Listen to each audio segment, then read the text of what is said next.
ግዑዛን ፍጥረታት ከዋክብት፣ ፀሐይ፣ ጨረቃ፣ ከዋክብት ግዑዛን ናቸው።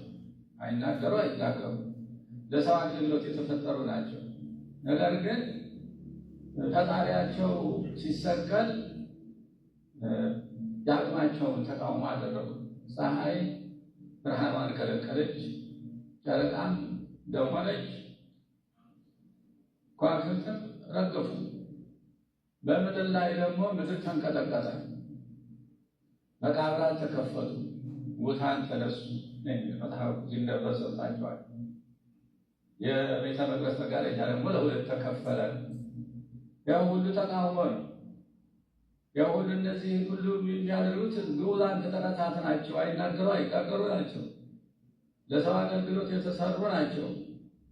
ሰዎች ግን በአምሳሉ